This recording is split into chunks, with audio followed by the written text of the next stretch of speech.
Thanks so much for being back with us again, Dr. Ruden. I'm happy to be here. Yeah, I'm happy to dive in again. I really enjoyed our conversation as it related to chronic pain, and I know that so much of your work is surrounded by this topic of trauma. So I figured, this would be a perfect conversation as well. So let's talk about PTSD. How exactly does PTSD occur?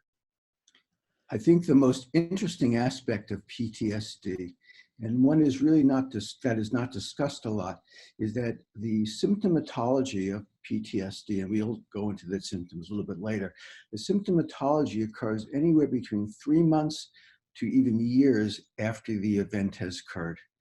Now you have to ask the question, why is it that an event occurs and nothing happens until later?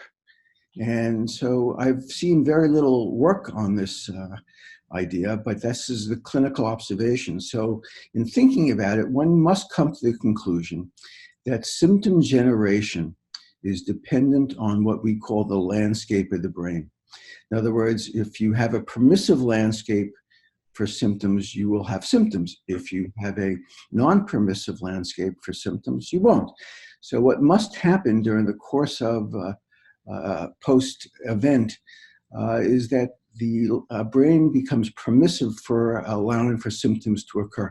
And that occurs in a sense because other stressors, non-specific and probably unrelated to the event itself, might cause the brain to have a permissive landscape.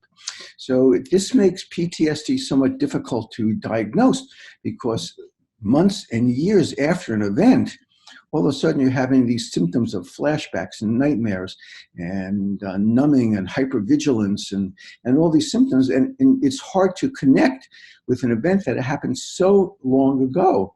So it is very important to remember that in PTSD, that the symptoms may not be correlated to anything close by. On the other hand, what's interesting is that a second event after the initial event may be the cause of allowing for a permissive landscape. And people will think that the PTSD is due to that secondary event, and they begin to treat the secondary event, and in fact, not have a lot of luck because it was the first event which allowed then the symptoms to occur. Interesting. So it leads me to another question, because I keep hearing about PTSD and complex PTSD or CPTSD. So what's the difference in your experience, given that PTSD can happen, right? The actual occurrence of it can happen way after an event happens. I think the difference fundamentally is in the chronicity of the trauma. And I think the hardest thing we find in complex PTSD is when the individual dissociates and doesn't recall the event. And then how do you access that information to begin to treat it? So PTSD is a very complex and an unfortunate title because there are many disorders that occur post-trauma which don't meet the criteria for a post-traumatic stress disorder, but wreak havoc equally as well on the human being. Got it. So who is vulnerable to having PTSD? Obviously people who have this, I can't remember the language you just used, but there's vulnerability in the brain or other events happening. So who do you say is vulnerable to getting it? Fundamentally everybody, but depending on and what happens to them in their life. Certainly early life trauma, everywhere from in utero on, can cause a trauma to be encoded in the brain. And so this vulnerability means that and the technical biological issues here are that the events become encoded in an area of the brain which is called the amygdala. And then when inadvertent or purposeful cues are brought to awareness, then the body releases stress hormones. And this stress hormone further landscapes the brain and allows it to become permissive for symptom generation. So people who have um, events in childhood which are stressful and become encoded as a trauma but don't meet the criteria for PTSD are vulnerable. People who have underlying chronic inescapable stresses, such as attention deficit disorder, substance abuse disorders, depression, anxiety, schizophrenia, OCD, are much more susceptible because their landscape of the brain is such that they can encode and then have symptomatology. Mm. So what is the criteria? Like what's the criteria for being diagnosed with PTSD?